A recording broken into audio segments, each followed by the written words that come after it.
দেখতে পাচ্ছেন একটি একটা মোবাইল। তার আগে একটা কথা বলে নিই যে ভালোবাসা একটা অন্যরকম জিনিস। ভালোবাসায় যদি একবার আসক্ত হয়ে যায় তাহলে সেখান থেকে বেরিয়ে আসা কিন্তু খুবই কষ্টের। তো আমি এই মোবাইলটার কথা বলছিলাম। দেখেন মোবাইলের কিন্তু ব্যাক পার্টের কোনো কিছু নাই। সামনে আছে।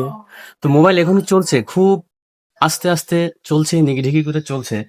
তো ওই যে বললাম না যে ভালোবাসায় একবার যদি আসক্ত হয়ে যাই তাহলে কিন্তু এখানে বেরিয়ে আসা খুবই কষ্ট। এই মোবাইলটা বড়তলা গ্রামের ইমন ভাই সেই দীর্ঘদিন যাবৎ এই মোবাইলটা ব্যবহার করে আসছে। ঠিক আছে?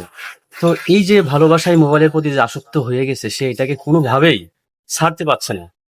তো পৃথিবীর প্রত্যেকটা জিনিসই কিন্তু এরকম যে জিনিসটা ব্যবহার করে সেখান থেকে কিন্তু ফিরে আসা খুবই টাফ ব্যাপার। প্রতি যে মায়া জন্মে যায় সে মানে সহজেই সেই জিনিসটাকে কিন্তু ছাড়তে পারে না। ঠিক এই মোবাইলের মতোই। ভালোবাসা বা মায়া অনেক ধরনের হয়। যেমন পিতা পুত্রের প্রতি ভালোবাসা, সন্তান বাবার প্রতি ভালোবাসা, মাতা তার সন্তানের প্রতি ভালোবাসা, ভাই ভাইয়ের প্রতি ভালোবাসা বা মায়া।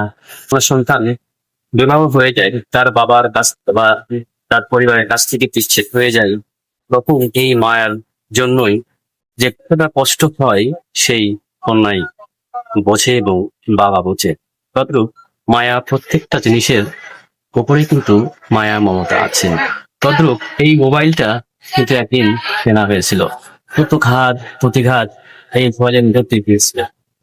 কত পকেট থেকে পড়ে গেছে, উঁচু উঁচু জায়গা থেকে পড়ে গেছে, সুন্দর কাপড় দিয়ে মুছে মুছে আবার পকেটে রাখা হয়েছে এবং ব্যবহার করা হয়েছে। তো এই মোবাইলের প্রতিও কিন্তু অনেক মায়া মমতা লেগে আছে।